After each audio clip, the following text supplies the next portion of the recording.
Twelfth के बच्चे जरा ध्यान दें।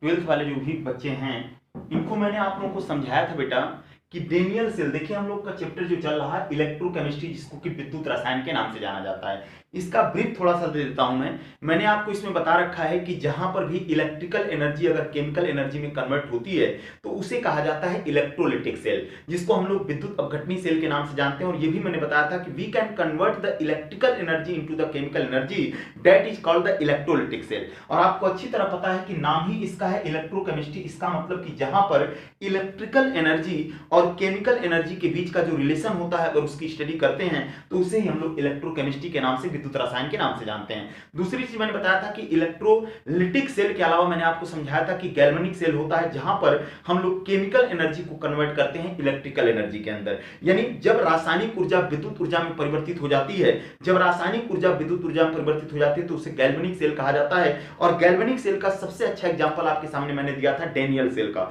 डेनियल सेल के बारे में बताया था मैंने कि जब भी डेनियल सेल को हमको बनाना होता है, we can prepare the Daniell cell that requirement the two metal rod, metal जो हमारे पास दो मेटल की रॉड की जरूरत पड़ती है, और उसमें हमने आपके सामने जिंक और कॉपर को लिया था। मैंने ये भी बताया था कि डेनियल सेल का काम होता है कि आप वहां पर ये भी देख रहे थे कि डेनियल सेल की जो रिएक्शन होती है वो अपने आप चलती रहती है, इसलिए इसको स्पॉन्टेनियस रिएक्शन कहा जाता है। अगर आपसे पूछा जाता है कि डेनियल सेल के अंदर होने वाली जो रिएक्शंस होती है वो कैसी होती है, तो आप लोग कह सकते हो कि जो रिएक्शन अपने आप होती है उसको स्वप्रावर्तित रिएक्शन कहा जाता है। इसका मतलब कि रिएक्शन अपने आप हो रही है। हम देख रहे थे कि कहीं ना कहीं जिंक के इलेक्ट्रोड पर ऑक्सीडेशन हो रहा था और कॉपर के इलेक्ट्रोड पर रिडक्शन हो रहा था। और मैंने आपको समझाया भी था कि एक बात जरा ध्यान दीजिएगा कि जहां पर से इलेक्ट्रॉन जाते हैं, जिस इलेक्ट्रोड से इलेक्ट्रॉन डोनेट हो रहे हैं उसी इलेक्ट्रोड पर हमारा ऑक्सीडेशन होता है, और वो इलेक्ट्रोड डेनियल सेल के अंदर एनोड होता है। और ये भी मैंने आपको समझाया था कि एनोड वाला हिस्सा नेगेटिव का होता है और कैथोड वाला हिस्सा जो होता है वो पॉजिटिव का होता है यहां पर डेनियल सेल के अंदर। और ये भी मैंने समझाया था कि आपसे कि अगर डेनियल सेल होता है तो आप लोग देख रहे थे कि ये रिएक्शन हमारी बन रही थी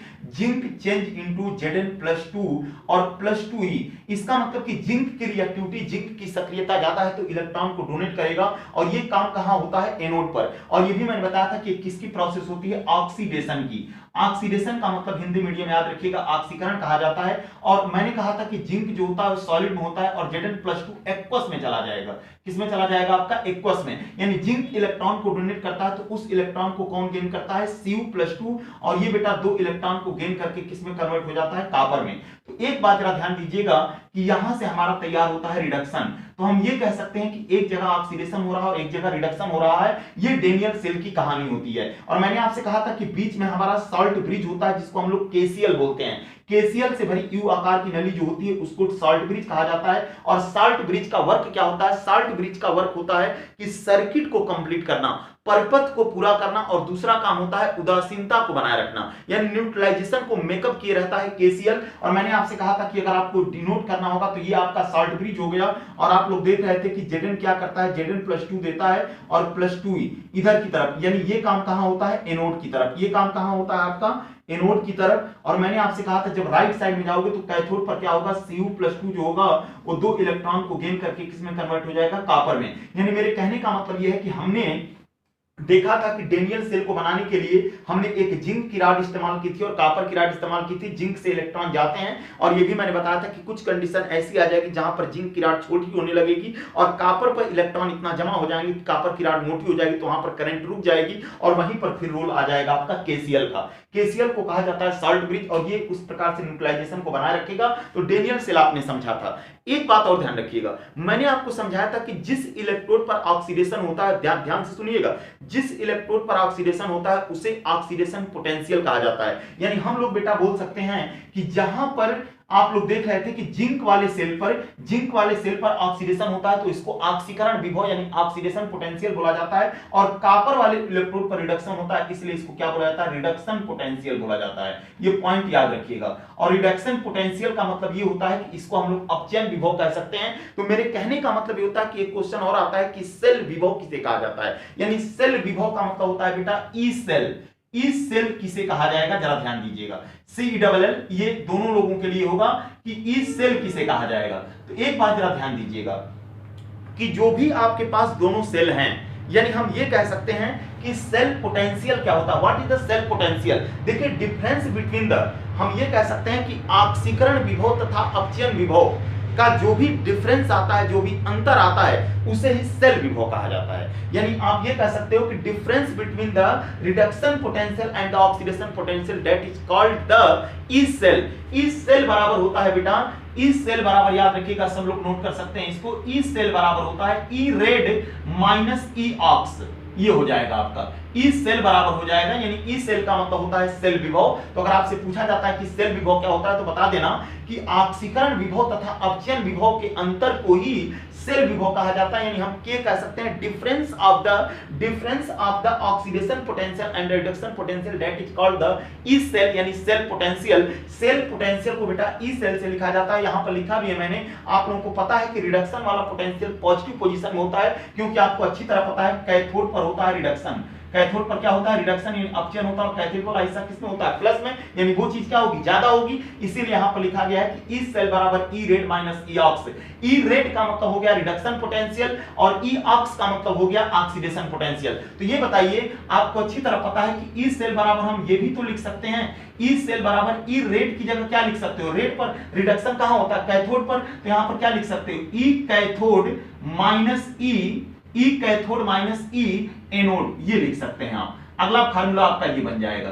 यानी सबसे पहले अगर आपसे पूछा जाएगा कि ये बताइए ऑक्सीकरण विभव क्या होता है और अपचयन विभव क्या होता है, तो बता देना कि सेल के जिस इलेक्ट्रोड पर, और आपको अच्छी तरह पता है कि जिंक वाले इलेक्ट्रोड पर ऑक्सीडेशन होता है, तो सेल के जिस इलेक्ट्रोड पर ऑक्सीकरण होता है उसे ऑक्सीकरण विभव कहा जाता है, और सेल के जिस इलेक्ट्रोड पर अपचयन होता है उसे अपचयन विभव कहा जाता है। In which type of the electrode that complete the oxidation that is called the oxidation potential, and in which type of the electrode that complete the reduction that is called the reduction potential. And oxidation potential is denoted by E ox and reduction potential is denoted by E red. E red का मतलब होता है, और एक बात ध्यान रखिएगा, इसका फार्मूला बनेगा बेटा ई सेल बराबर ई रेड माइनस ई ऑक्स कह सकते हैं, और ई रिडक्शन और ई ऑक्स, और रिडक्शन कहां होता है कैथोड पर, तो हमने फार्मूला क्या बना लेना है ई कैथोड माइनस ई एनोड। अब आप यहां पर ये भी तो लिख सकते हो ई सेल, अब आप लोग खुद ही बताइए, सीधी सी बात है, ई कैथोड की जगह क्या लिख सकते हैं हम लोग, कॉपर वाला लिख सकते हैं Cu+2, यानी हम यहां पर लिख सकते हैं ई कैथोड पर क्या होता है रिडक्शन होता है, तो इस चीज को लिख दीजिए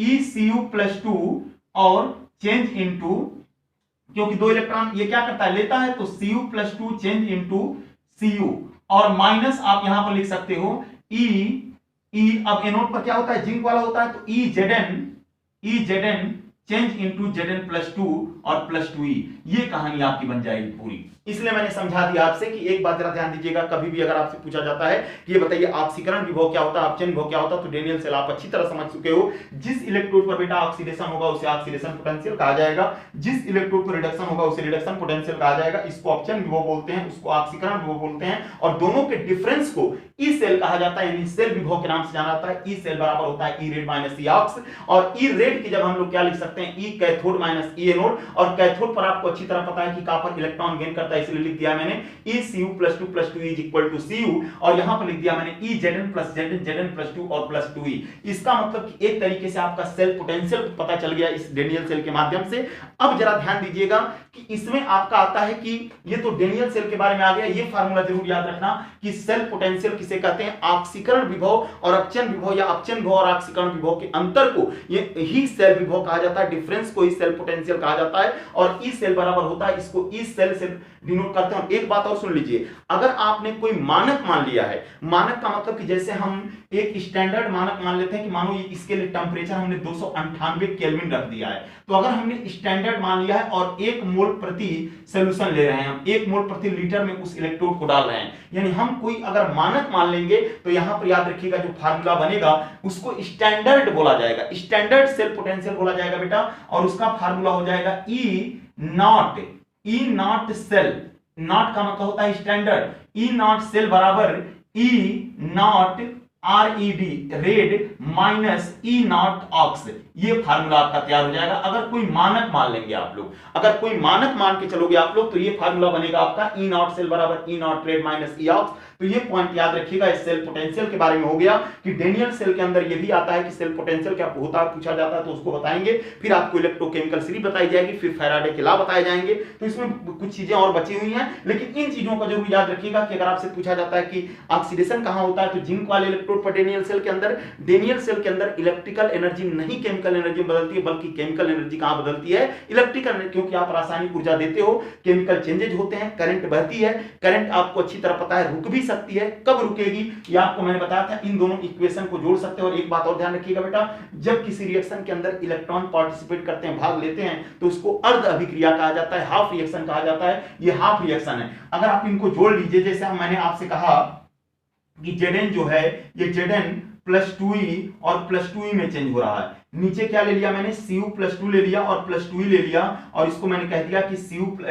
ये आपका चेंज हो रहा है Cu में। तो आप क्या करिए, इन दोनों इलेक्ट्रॉनों को काट दीजिए और इनको दोनों को समीकरण को जोड़ दीजिए। दोनों समीकरणों को जोड़ दोगे तो क्या बनेगा, Zn प्लस Cu प्लस 2 और चेंज इनटू Zn प्लस 2 और प्लस Cu, ये आपका इक्वेशन बन के चला आएगा। इसका मतलब कि इस इक्वेशन में आप लोग देख रहे हो कि ऑक्सीडेशन भी हो रहा है, रिडक्शन भी हो रहा है। तो एक तरीके से ये सेल की हाफ रिएक्शंस आपके सामने आ गई हैं। तो इनको जरा ध्यान दीजिएगा और इनके बारे में वीडियो को बिल्कुल ध्यान से समझिएगा और सतर्क रहिए, घर में रहिए, कहीं जाने की जरूरत नहीं, और ध्यान से पढ़िएगा, फिर आगे बताया जाएगा। Thank you.